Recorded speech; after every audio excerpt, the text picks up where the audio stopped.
Olá a todos, meu nome é Michel e falaremos hoje um pouco sobre o jogo dos oito. O jogo dos oito consiste em um problema clássico de busca amplamente utilizado no desenvolvimento e na avaliação de algoritmos de inteligência artificial. O problema é representado por um tabuleiro de dimensões 3 por 3, contendo oito peças numeradas de 1 a 8, e um espaço vazio que permite a movimentação das peças adjacentes.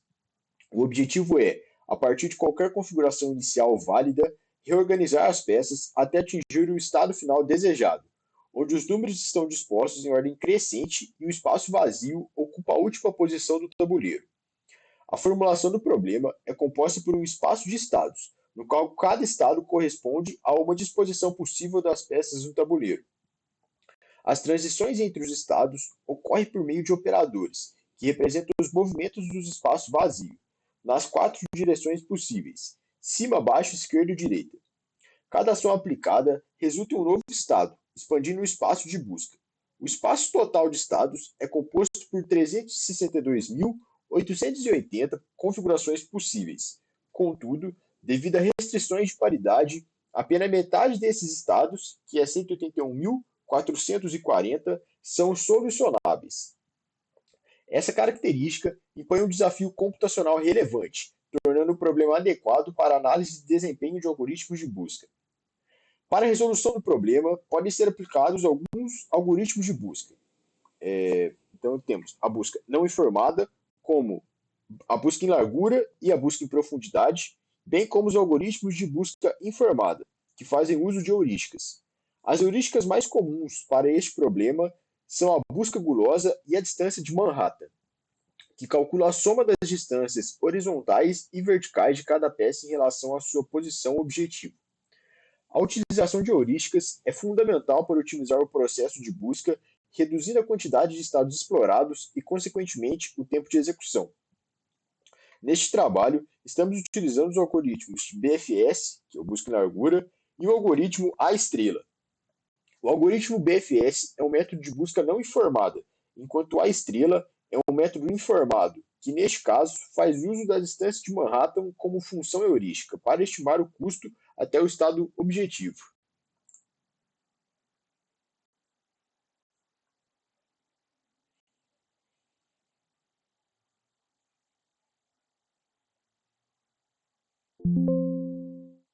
Boa noite, professor. Meu nome é João Pedro e, bom, agora eu vou apresentar um pouco da implementação do nosso projeto do jogo dos oito, partindo do princípio do que o Michel já explicou.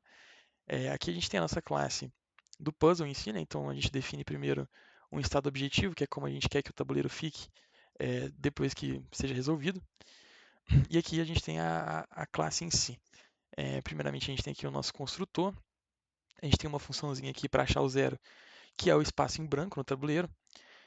A gente também tem essa função para poder comparar o estado e ver se ele chegou no objetivo.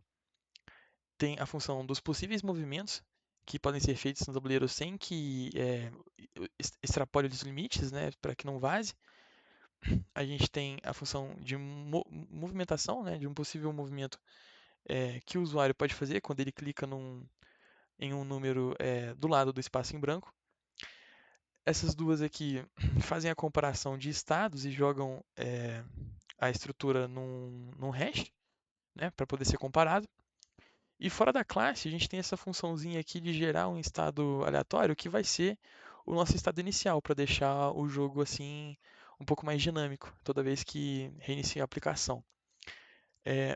Aqui a gente tem a, a definição das nossas funções dos algoritmos de busca. Né? Então, primeiramente, a gente tem a nossa busca em largura, que é o BFS padrão.